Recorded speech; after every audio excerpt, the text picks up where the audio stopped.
Once again, Argentina is experiencing massive inflation. The country's consumer price index hit 104.3% in March, the highest level in 3 decades. Prices rose by 7.7% in March alone, and analysts say for 2023 as a whole, inflation will reach an incredible 110%. This is forcing the Central Bank of Argentina to raise interest rates in what so far has been a futile fight to stop hyperinflation. In April, it raised its key lending rate to 81%. With prices rising so quickly, Argentina's incomes aren't keeping up. Recent estimates show that about 18 million Argentinians can no longer afford the basic necessities of life, such as food and housing. That's about 40% of the country's 46 million people.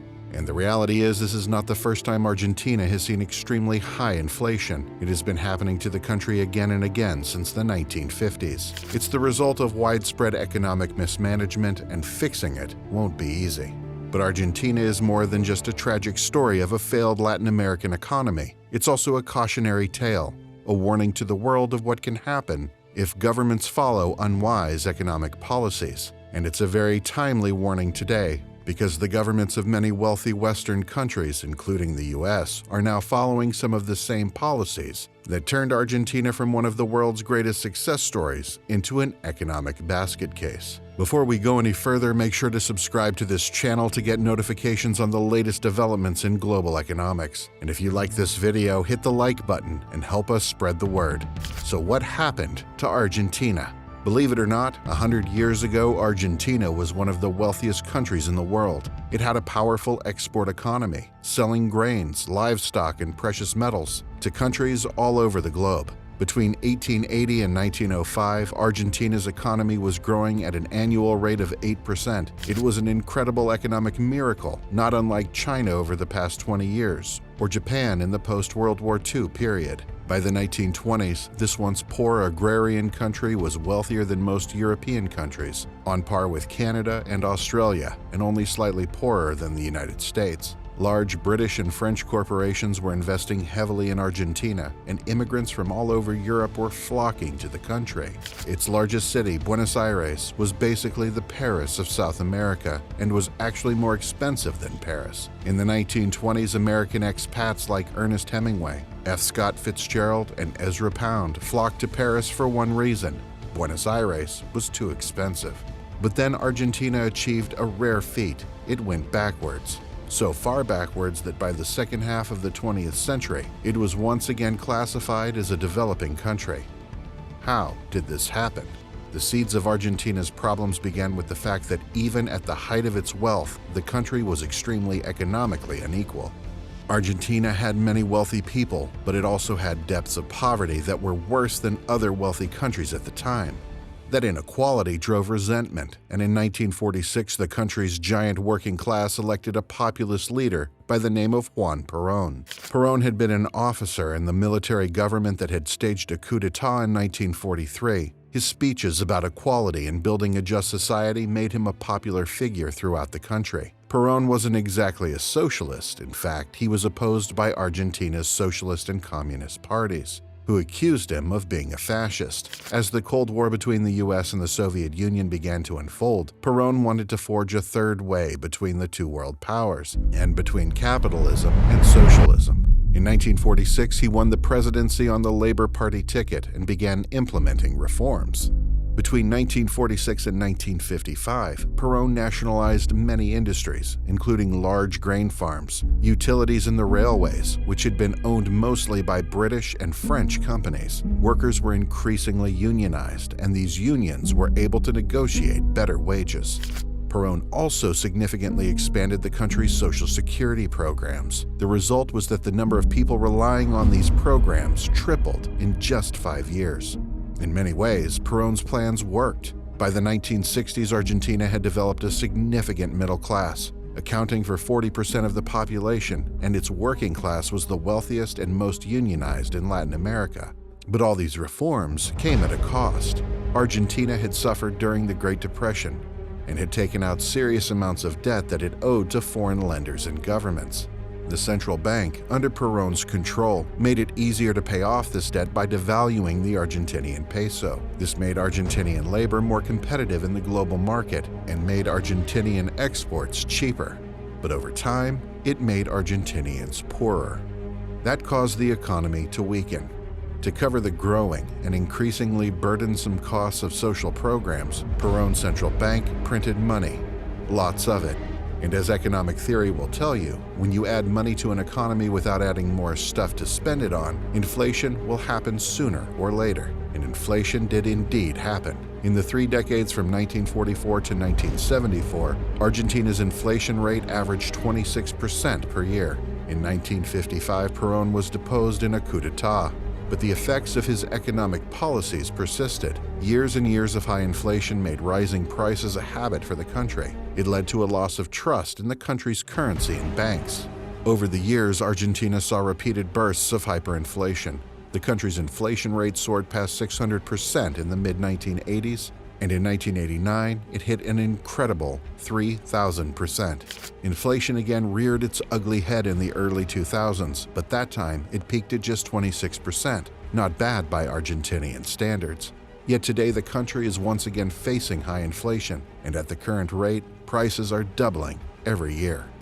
All these years of inflation have resulted in habits among people and businesses that make inflation harder to fight.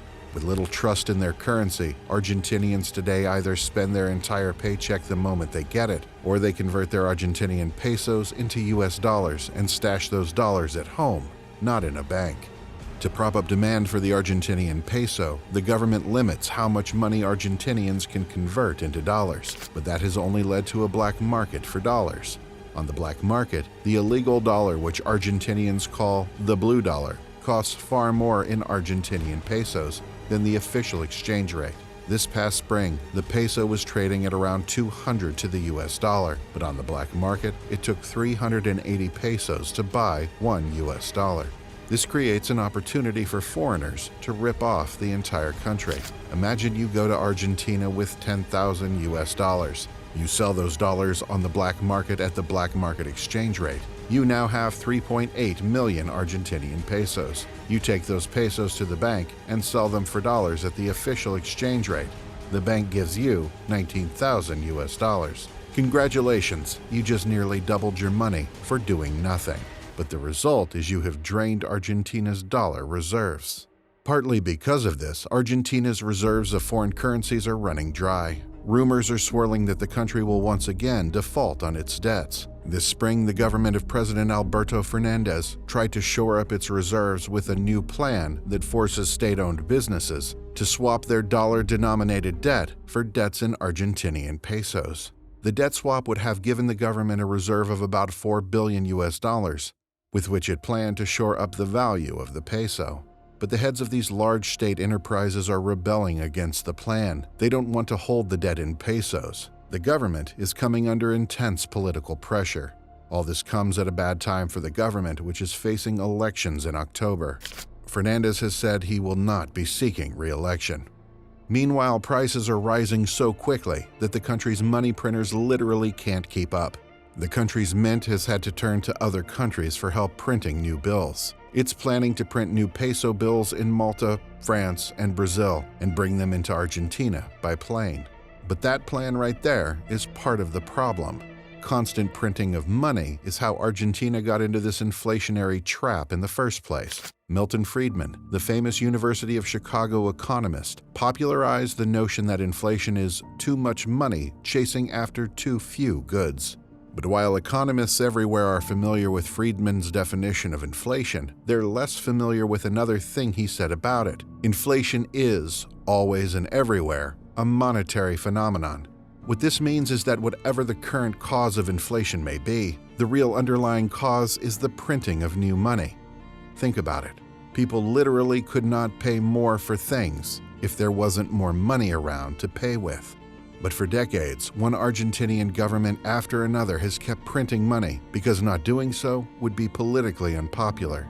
Cutting off the money supply of new money would solve the inflation problem in the longer term, but in the short term, it would mean misery. People running out of money and starving, businesses firing employees. even possibly government support payments drying up.